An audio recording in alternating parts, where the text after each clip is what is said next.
now we have Dan Blah Meredith, the famous Dan Blah Meredith, the one and only, and Craig Newman from the Freedom2Communicate Foundation, and et cetera. So, yeah, whatever you need to do there.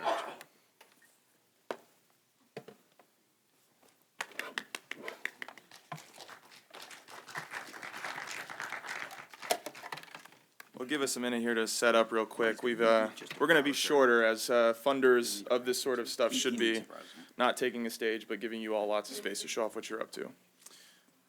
Okay.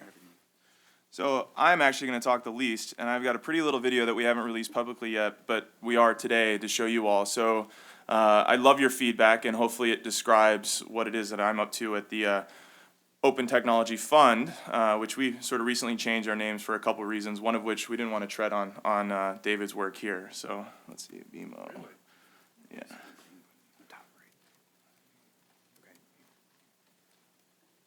You don't call yourselves the Freedom2Connect? Oh, I'm sorry. So there's two different groups here. There's Freedom2Connect Foundation, a private organization, and then there's Open Technology Fund, a publicly funded organization to support internet freedom projects. So what you have here is sort of a private-public partnership to support a lot of the goodness, like Commotion and other folks here from research, and you'll see more here in a second, I promise.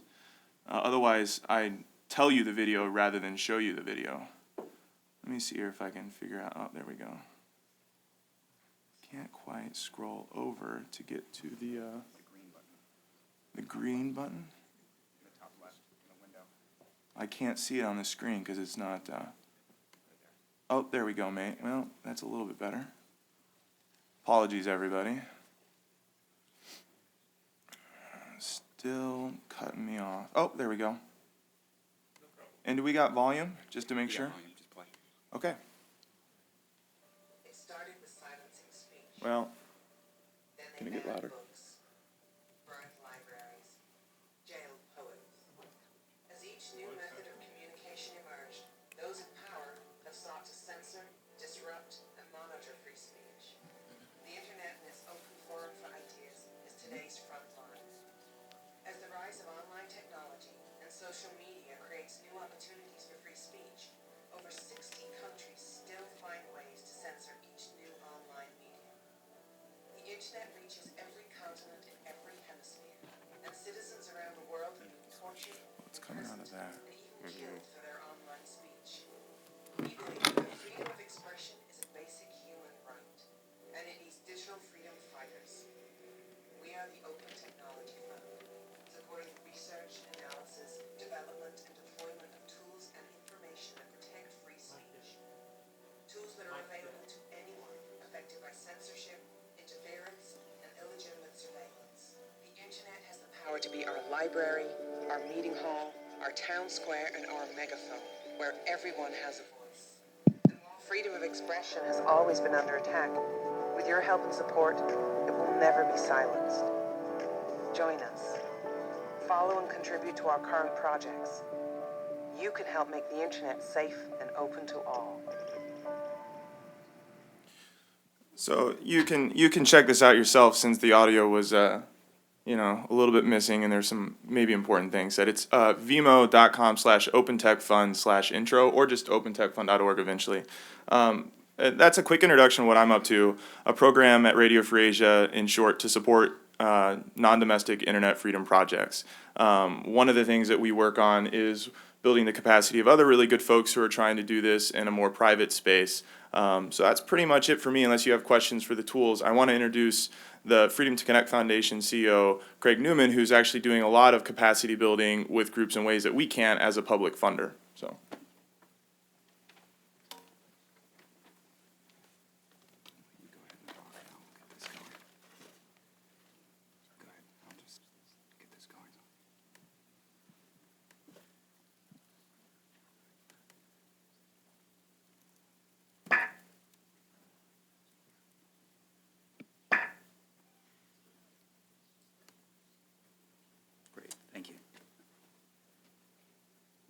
Great, thank you. David, thank you for inviting us, and thank you for not sending us a cease and desist letter. I hate those things.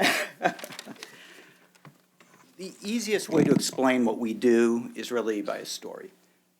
We were on a family vacation over winter break. I have a 19-year-old son, and for those of you with kids, you know that your kids can never be untethered, even if you're in the middle of the Middle East. So what does a 19-year-old do the second you check into the hotel? He runs down to the lobby and tries to get onto the internet.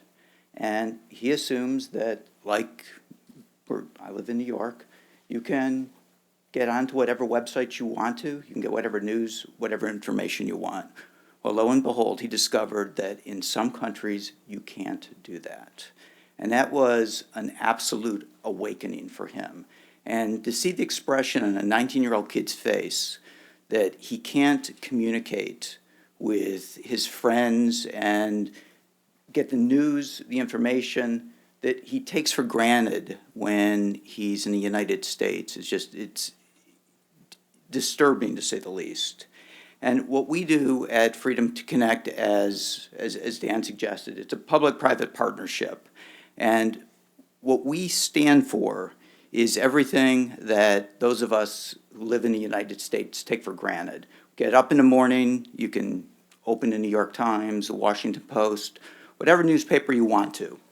And you may disagree with what these newspapers say, but get another one. You can change the channel. That's what we take for granted here. Obviously, Dan's the technologist, not me.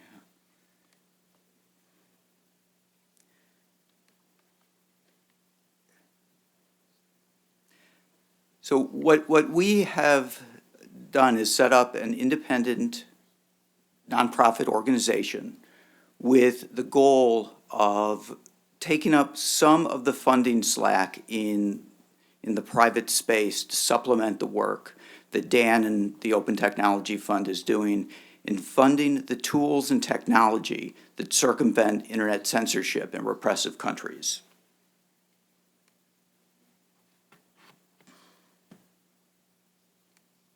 Sorry about this glitch here.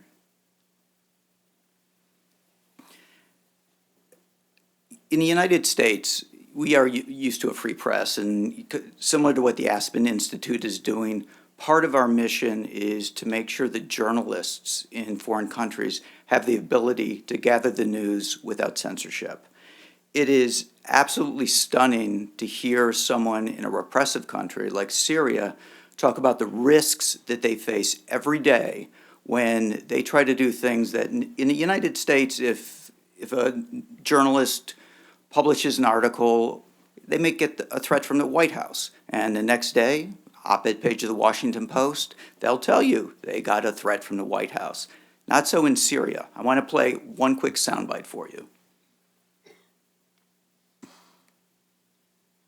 At the same time, when they get arrested, they often don't come out alive. I mean, once you're an activist, you have documented something using your cell phone or your camera, you're definitely going to be tortured.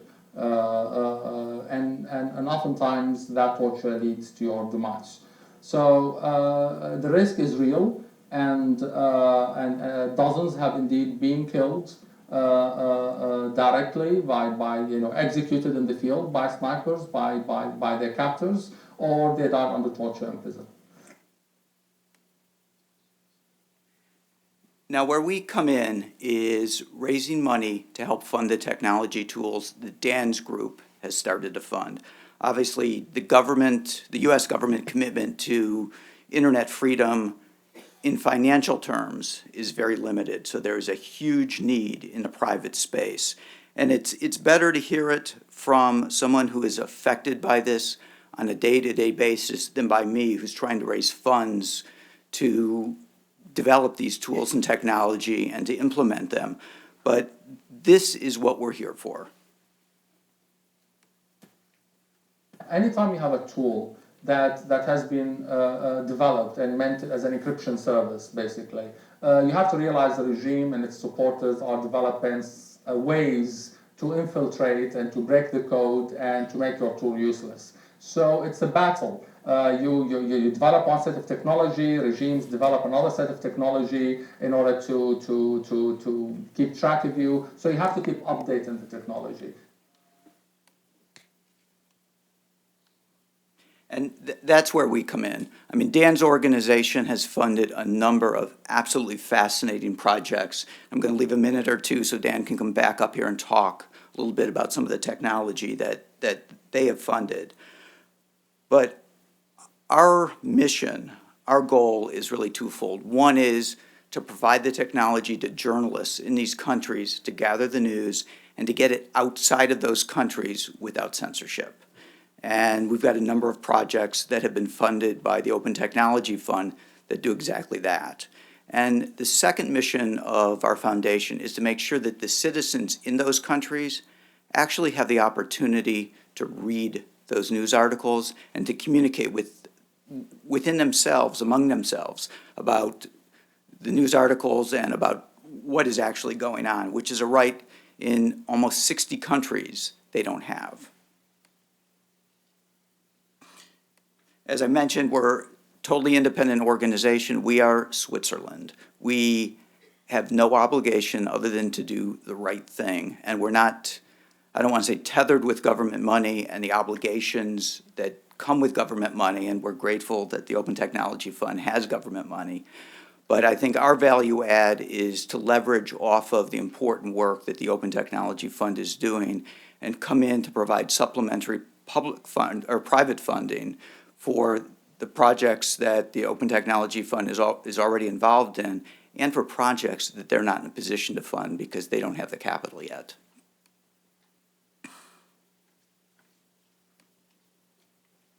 And I'm going to kind of skip through the technology portion of this because Dan will come back up here and just spend a minute talking about the technology. But I do want to leave you with just one quick story. Cryptocat is trying to bring encryption and privacy technology to the masses.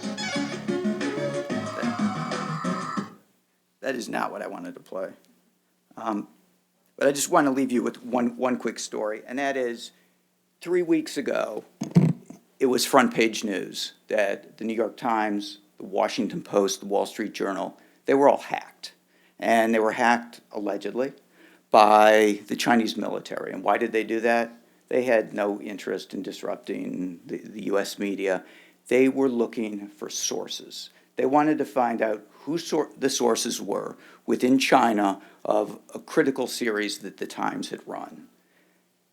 People in countries like China, Iran, Syria, Africa, they are petrified to speak up. And some governments, like China, will go to absolutely whatever means necessary to stifle any sort of free speech and dissent. So that is really why we are here and why we are trying to work collaboratively, not only with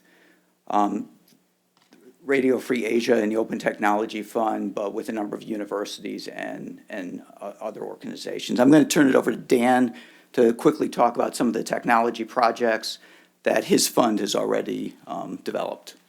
Yeah, thanks everyone. So I know we're really short on time, and we're funding over 15, 20 different projects and ideas, from research to technology to, as the video states.